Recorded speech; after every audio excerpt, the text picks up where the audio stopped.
जीवन का जो संयम है उनके बारे में बताइए। जी जी संयम जीवन या कहूँ जैन भागवती दीक्षा जी 3 करण 3 योग से ली जाती है। कोई भी सावध्य कार्य में मन से, वचन से और काया से करो नहीं, अन्य किसी से कराओ नहीं। और यदि कोई ऐसा सावध्य कार्य कर रहा है तो उसको भला जानो नहीं, उसकी अनुमोदना करो नहीं। ये होती है जैन भागवती दीक्षा के अंदर प्रतिज्ञा ली जाती है इस चीज की। और संयम जीवन ऐसा है कि आपको एक हायर स्टेजेस बोलते हैं ना, बच्चा नर्सरी से 12वीं तक जाता है तो वो स्कूल में ही, पर उच्च स्तर पे चला जाता है। वैसे के वैसे ये आत्मा जब दीक्षा लेती है, जब वो श्वेत वस्त्र पहनती है, साध्वी रूप धारण करती है, तो ऑटोमेटिक वो भाव ऊंचे हो जाते हैं, वो सोल प्योर होती जाती है। आज जगह जगह सम्मान हो रहा है। आज मैं आपसे पूछना चाहूंगी, ये न्यूज चैनल जो है आपका सोजत रोड से ही है, आप कितनी बार मेरे घर आए हैं मेरा इंटरव्यू लेने? नहीं आए। कारण क्या? क्योंकि पहले चाहे मैं फैशन डिजाइनिंग भी कर लेती तो भी शायद आप मेरे घर नहीं आते। और मुझे ज्ञात नहीं है, मैं रहता हूँ पाली, और तो यदि मुझे पता होता कि आप फैशन डिजाइन से हैं तो भी शायद बहुत कम चांस बनता कि आप चला के आते। मैं नहीं आता, लेकिन हमें ये हुआ कि जीवन को छोड़कर संत व्रति, यानी कि संतों का जो सम्मान है, संतों का जो आदर है, वो आपको ज्ञात है कि भारत विश्व का गुरु है। वो चाहे किसी समुदाय से कोई संत हो, वो हमारे भारतवर्ष के अंदर वो आदर भाव के लिए होता है, वो सम्मान के लिए होता है, वो पूजनीय होता है। संत हमारे जीवन में हमेशा पूजनीय हैं और पूजनीय रहेंगे, और हमारे जन्म जन्मांत तक जो है हमेशा संतों की पूजा हर समय और हर घर में और हर आदमी के मन में होगी। जी इसीलिए तो मैं आया। पूजा व्यक्तिगत तो होती नहीं है, ये पूजा होती है, ये आराधना होती है, चाहे ये इंटरव्यू कहो, किसके लिए होती है? उन भावों के लिए होती है, उन विचारों के लिए होती है। यही विचार प्रभु वीर की करुणा से, उनकी प्रीति के कारण गुरु भगवंतों द्वारा हमें मिलते हैं, और फिर हम इस पथ पर आगे बढ़ते हैं। कई बार हमें पूछा जाता है कि आप अपने माँ बाप को कैसे छोड़ के जा रहे हो। ये तो मैं इतना ही कहना चाहूंगी, हम अपने माँ बाप को छोड़कर नहीं जाते। उनका जैसे हाथ हमने थामे रखा है ना, वैसे ही संसार के हर जीव का हम हाथ थामना चाहते हैं, उनके साथ चलना चाहते हैं, उनकी भी रक्षा करना चाहते हैं। ये होता है संयम जीवन। 6 काया के जीवों को बचाने का नाम है संयम। हम माँ की गोद को छोड़कर अष्ट प्रवचन माता की गोद में जाते हैं। ये अष्ट प्रवचन माता कैसे? तो कहा गया, पहला है इलिया समिति। हमें बताया जाता है कैसे चलना है।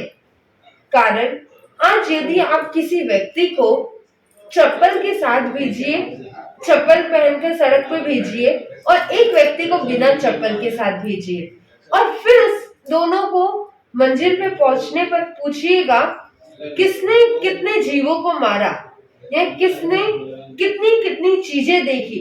चप्पल वाला शायद बता ही नहीं पाएगा जिसे चप्पल पहना है। वो कहेगा अच्छा मैंने तो अमुक व्यक्ति की दुकान देखी थी, मैंने ये देखा था, वो देखा था। और एक व्यक्ति जिसने चप्पल नहीं पहन रखे, उसकी नजर सिर्फ नीचे रहेगी, क्योंकि उसे भय रहेगा, या उसे पता है उसके पैर में कंकड़ छुप जाएंगे, उसके पैरों से जीव कोई कुचल सकता है। उसे अपनी भी रक्षा करनी होगी और उससे अन्य जीवों की भी रक्षा करनी होगी। इतना सुंदर और लॉजिकल जीवन भगवान ने इलिया समिति में बताया है।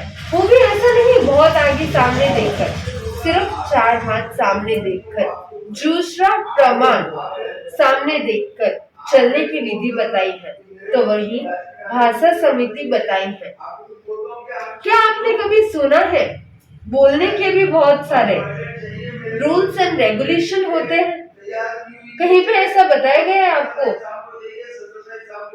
नहीं, ऐसा तो नहीं है, लेकिन अंदर से जो अपना जो होता है संस्कार, वो अपने आप बोलने लगते हैं। बिल्कुल, संस्कार बोलते हैं, आपका जीवन बोलता है, और वही विवेक और विनय बताता है। जो आपके संस्कार होते हैं, जो आपकी परवरिश होती है, वही सुंदर परवरिश, वही संस्कार हमें भाषा समिति में दिए जाते हैं कि आपको कैसे, कब, कहाँ बोलना है, क्या करना है, किसी को हर्ट नहीं करते हुए, किसी को दुख नहीं पहुंचाते हुए, अपना विघात नहीं करते हुए, कि ऐसा नहीं क्रोध में कह दे किसी और को तो हर्ट नहीं हो रहा है, मान कर लिया, माया कर लिया, नहीं, किसी भी तरह की कोई बातचीत स्तर पर कोई ऐसी क्रिया नहीं करते हुए बोलना भाषा समिति है। तो वही ईशना समिति अगला आता है, उसके अंदर कुछ ऐसा है कि हर चीज की खोज करना ईशना समिति कहलाएगा। मुख्य उसका लक्ष्य रहता है भोजन से, घोचड़ी से, परंतु हर एक वस्तु जो भी साधु को चाहिए, क्योंकि साधु अपने साथ वही चीजें रखते हैं जो अनिवार्य हो, सिर्फ उन्हीं चीजों को अपने साथ में रखते हैं, जैसे 2 जोड़ी कपड़े और कुछ पात्रे, और मुंहपत्ती, क्योंकि उससे जीवों की रक्षा करनी है, अनिवार्य है।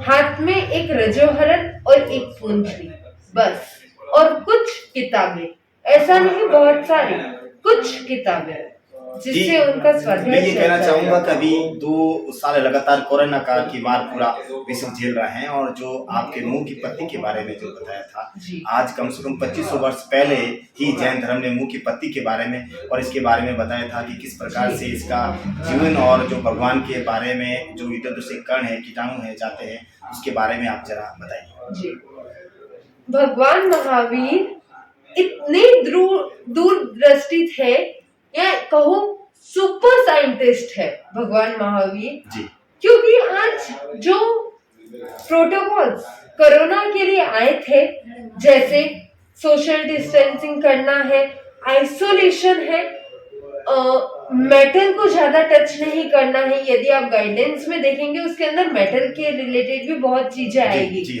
मास्क है, ये सारी चीजें गाइडलाइन में आई।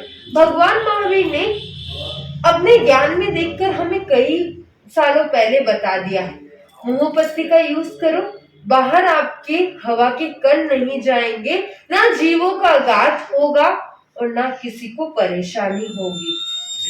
आइसोलेशन या सोशल डिस्टेंसिंग की बात करें तो हर किसी को स्पर्श करना, हर चीज को, हर वस्तु को आड़ी टेढ़े हर जगह साधु को हाथ लगाने की मनाही की गई है। ऐसा नहीं है कहीं पे भी जा रहे हैं उसको स्पर्श कर लिया, नहीं, भगवान ने हमें आदान भन मात्र निक्षेपण समिति के बारे में बताया है।